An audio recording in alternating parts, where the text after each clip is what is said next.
It's very interesting. One of the biggest myths around the single plane swing is lack of distance. Well, guess what? That myth is being debunked right now from Bryson DeChambeau. Big time. Not just sort of debunking that myth, he's wiping that myth out. And in fact, he is right now by far the longest player on tour, and he is a single plane golf swing. In fact, next Wednesday night, the first week of July is Mo's birthday, and we love to do a tribute week to Mo, and next Wednesday night we're going to do a webinar about this topic. The simplicity of Mo's swing and the debunking of this myth with Bryson DeChambeau. We're going to have a special webinar with tons of giveaways. We're going to give away golf balls, we're going to give away hats, we're going to give away golf clubs, we're going to have a grand prize of a golf school, and we're actually going to release, it's one of our training aids. It's a special edition of one of our training aids for the tribute week for Mo. I get the first one. Yeah. We're going to cover what a single plane swing is, why is it more consistent, how did Mo figure this thing out. One of the things that Bryson and Mo, the unique thing about their swing is the address. If you don't have a good address position, like Mo said, you got nothing, which means the single plane address is a really, really important part of the consistency of not only hitting it far consistently because you want to hit it solid, but also hitting it straight consistently. So we're going to talk about Bryson. We're going to analyze this swing. Everybody loves to look at that because it is a pure single plane swing, starting and impacting on the same shaft plane. Exactly what Moe Norman did. You know, we've been saying this for 20 years because, look, I don't hit it real long, but I hit it pretty long. Tim hits it really long. Chandler hits it really long. So all the guys that we know that learn the single plane swing well are all hitting it pretty far, and then you got people running around saying that don't understand the swing, saying it doesn't hit very far. And Bryson DeChambeau, who's now 40 yards longer than most of the guys on the tour that are the longest, he's hitting it farther than anybody. So there's a lot to talk about in the webinar. Right. Yeah, and listen to what he just said there, because I mean, I can test myself. I can tell you right now, when I made the change in the late 90s, it was 96, 97, 98, and we were going through the single plane, I was actually playing out on the road. I was playing on the mini tours. I know they ranked us in distance and so on. I actually gained distance. I mean, Todd, we talk about this all the time, but we're so tired of hearing this, but guess what? You're seeing it now on TV. So people always say, have to see to believe. Well, guess what? We're seeing it. But Wednesday night, July 8th, we're going to have the webinar. It's going to have tons of giveaways. It's a tribute to Mo. First thing you need to do is you need to register for the webinar. Okay, you can see the link below, register for the webinar. If you're not registered, you're not going to get notified of the webinar, and we don't have replays anymore. So it's a one-time deal. You have to register. Second thing is, we'll get you a text reminder, we'll get you an email reminder of the webinar. Third thing, you need to attend the webinar, watch it live. You'll be eligible for all the giveaways. And the end of the webinar, we'll have a 30 to 40 minute Q&A session. So if you guys even want to right now, if you register and they start throwing us some questions, I promise you'll probably get to them, okay? But we're going to have a lot of fun in this. So join us, have some fun. We'll see you guys next Wednesday night. Over 20 years ago, I met Moe Norman, the greatest ball striker in the history of golf, with his unique single plane swing.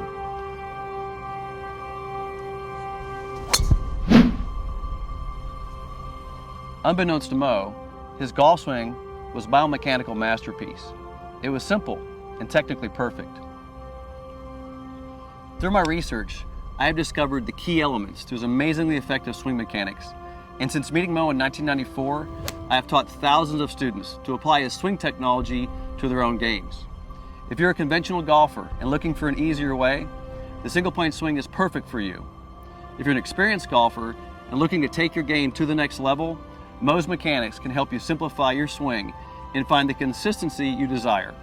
It all starts with applying what I call the science of simplicity. Let's look at how you can benefit from Moe's scientifically simple single plane swing. During the typical golf swing, the arms and hands rotate and hinge, moving the golf club in a path around a rotating body, striking a stationary ball on the ground. How is the body rotating exactly?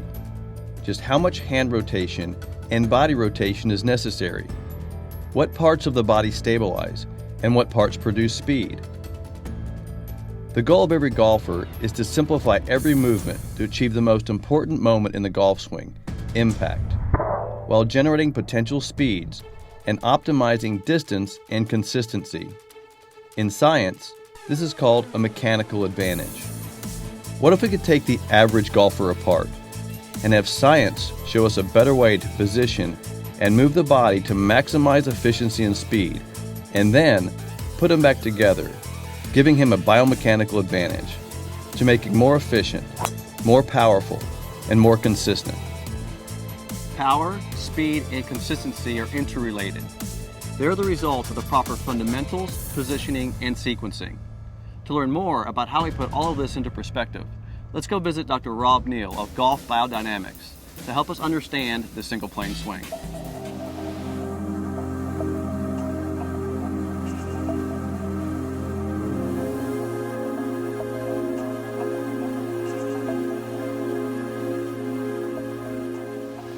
So, Dr. Neal, we just got off the golf course, did the data analysis on the single plane swing, but before we look at that, let's look at a conventional golf swing and some points that you want to bring out, the differences between the conventional swing and the single plane swing. Right, so I've measured literally thousands of golfers, and I would say perhaps something of the order of 500 tour players from different tours around the world. So I've got a reasonable idea of what you need to do to be successful. And I'm going to point out some of the things that are different in the single plane swing that you advocate versus some of the things that we would see in a conventional swing. But I think we've got to realize that by impact, it doesn't matter whether you're swinging conventionally or single plane, that we need to have some things in shape for impact. Right, And so you can the talk most about important moment of the swing is getting to impact. So we got to get to that most important moment. The key that we're trying to figure out is what's the easiest way to Right. get to that moment. Yeah, okay. So if we come and have a look at some of the data here. So this is Justin Thomas, young guy who people probably know a little bit about. And I've brought up in here that you can't probably see easily, but I want to look at first his secondary spine angle or tilt at setup and at impact. And that's the tilt to the right of the spine for him when it's set up here. So this number says is at 88 degrees at setup. So he's almost standing straight up and down with the spine, pretty Yes, much, right? Exactly. And then at impact, he's 76 degrees. So he's got roughly 15 degrees of tilt. So he went from straight up to approximately, he had to move his spine about 15 degrees to get to impact. In round numbers, yeah. Right. All right. Now, his body rotates as well. So his pelvis is 55 degrees open, his upper torso 30 degrees open. So he's got lots of rotation as well. Let's look at where he started his pelvis rotation. So he has 55 degrees of rotation at impact. Where was he at address? Okay, so he's basically zero at address. Yep. Total of 55 total degrees of rotation of the pelvis. Yeah, at impact. At impact, yeah. gotcha. And his upper torso was a little bit open at setup, it turns about the same amount. Gotcha. With the upper torso. Now, I think the other thing to look at here as well is the pelvis lift. So at address, Justin is -4, and then at impact, he's -2. So he's gone up over 2 inches, 2.2 So 2 inches upward pelvis movement from address to impact. Yeah. And that's generally from the straightening of the lead leg, right? Absolutely. Right. Yeah. Yep. And in fact, with Justin, he even comes up when his foot's off the ground a little bit. His toes Right. are extended. And lastly, we'll look at the forearm pronation, supination. So this is the rolling of the right forearm. From start through impact, right? Impact, yeah. So if we have a look at address, the actual number doesn't matter so much as 93, and then at impact, he's 107. So he has a big... So is that in degrees? So he has 13 degrees of rotation of the trail rotation. arm, Yeah. right? 13 degrees rotation. Yeah. Gotcha. Now, if we flip to your data, we just follow the same process. So at impact, how rotated is your body? Pretty much the same as his. Right. So let's look at it. Let's look at the spine angle at address first. So the spine angle at address first. Right. Spine tilt. So I'm about 10 degrees. So he was almost straight up and down. I've got about 10 degrees of tilt secondary away from the target. Yep. And at impact, I've got a few more. So I've only moved about 3 degrees. And he moved about 14 or 15, right? 15, right. Yeah. So, so you set up much more tilted, about like you're going to be at impact. Right. Right. So then, the turn, they were about the same. So you rotate your body well into a nice Same open turn. position. Yep. Let's have a look at the pelvis lift now. So at address, you're -6, and at impact, -6.5.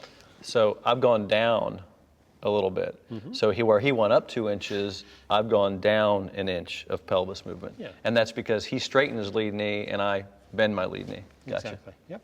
Gotcha. And then the last one, which is really quite interesting, is the forearm pronation. So you start at -88, and at impact, you're -89. So you don't see really any rotation of the trail arm. And you saw, what was it, 13 degrees of rotation. So that's a big deal, it's not rotational trail arm. So let me just summarize this. So we're seeing 3 major differences. One, the spine tilt from address to impact. So I have less movement of the spine from address to impact. The second part was, but with the same rotation, I got the same amount of pelvis rotation and torso rotation. And then the trail, the pelvis lift, my pelvis was moving down an inch where the conventional golfer was moving up 2 inches. So there's a 3-inch difference there. And then trail arm rotation. I virtually have no trail arm rotation, whereas Justin has almost 13 degrees of rotation. Yeah. And so most of those differences you can trace back to how you set up to the golf ball compared to a conventional golf swing set. Right. So we set up, single point swing is setting up in much easier, less rotation, less movement, more tilt to begin with, but less tilt to get to impact than a conventional golfer. True. So explain to us exactly what kinematic sequence it is and how it works with a single plane swing. So the notion is to get as high a club head speed as efficiently or as effectively as possible. And we have ways of generating energy near the core of the body, and our effectiveness as golfers is how well we can transfer that energy out to the club head and when that happens. So anyone who has a poor kinematic sequence will have low club head speed as a result. If you have a good kinematic sequence and you create that with fast movements of the body, then you'll have a very efficient golf swing. So in simple terms, if you looked at the chart here, for example, Todd, this is your swing, and this is a fundamental for all golf swings, whether you're a one plane, conventional. If you want to get club head speed, then you need to do this. And you're going to show that you have to have certain parts moving at certain times to get to impact. Yeah, exactly. So if we just focus here, first of all, you can see that in your golf swing, the pelvis reaches its peak speed first, the upper torso second, the arm third, hand fourth, and if we had another cell here, you would say the club head would be last.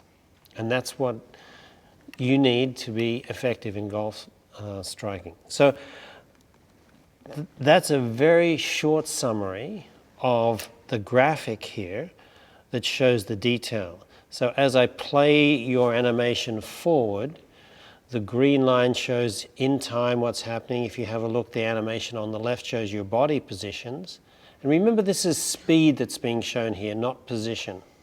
Transition downswing to impact. So you have the transition occurring and then into the downswing, and you're seeing the pelvis, so it reaches its peak speed first, but then what's interesting here is you see the pelvis actually slow down as the other parts are speeding up. Yeah, so as the forces in the muscles pull to accelerate your upper body, they effectively slow the lower body down. So the lower body is stabilizing as the upper body is speeding up. Yeah, Makes sense, exactly. And it's not like you're trying to slow the lower body down. It's just that you're pushing so hard or pulling so hard to rotate your upper body that it's forced to slow down. Right. So it would be a bad concept to think, oh, I've got to slow my pelvis down.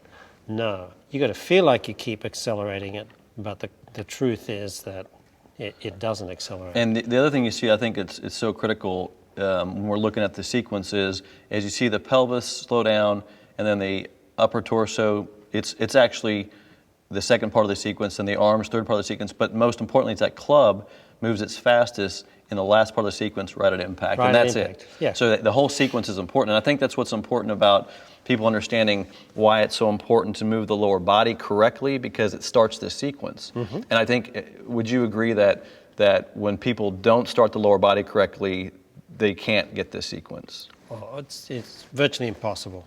Right. If you start with your upper body or your arms or the club, there's just no way that you can ever get the pelvis moving fast enough, early enough in the golf swing. And then you don't get the club head speed. You don't get the club head speed, and it also affects the direction the club moves. So it's a really bad scenario. Right. So this whole sequence of events, it's both timing, sequencing, ultimately to get the ideal speed at the exact right time in the swing. Exactly. That's great. Well, thank you for explaining the kinematic sequence. Awesome. That's perfect. Thank you. With the simplified single plane address, where the club starts on the impact plane, the spine has the proper tilt, and the rotations of the body have been reduced. We can now examine the ideal sequence of motion from backswing to downswing. The sequence of the golf swing is as follows. The body, arms, and club move away together as the hips and torso rotate into the backswing. Stabilized by the trail knee, the pelvis rotation slows as the torso continues to rotate. The arms continue their movement to the top of the backswing. The sequence of the backswing is stabilized by the trail leg. The backswing is a 1-2 sequence, where everything moves together in movement 1, and the torso and arms move to the top in movement 2. Moe described this movement as in and up. The downswing sequence is 4 main movements, where the lead side of the pelvis moves towards the lead knee in movement 1. The trail pelvis and torso begin to rotate in movement 2. The torso and arms follow in movement 3, and the hands and arms release the club in movement 4. The sequence of the downswing is stabilized by the lead leg and hip, moving the lead knee toward the toe. The lead hip is stabilized, allowing the torso to continue its rotation. When the lead side is stable, the lead arm and lead side of the torso can turn, and in a pulling tight motion, whip the arms through impact, producing maximum amounts of speed. You can see more videos like this inside of our Single Plane Academy Gold membership. Also included in the Gold membership are our 90-day customized plans for guaranteed improvement, personalized video instruction with our master coaches, and also access to our entire digital library with all of our instructional content. Don't forget to subscribe. Look in the description below for more information. We hope to see you inside of the Single Plane Academy Gold membership.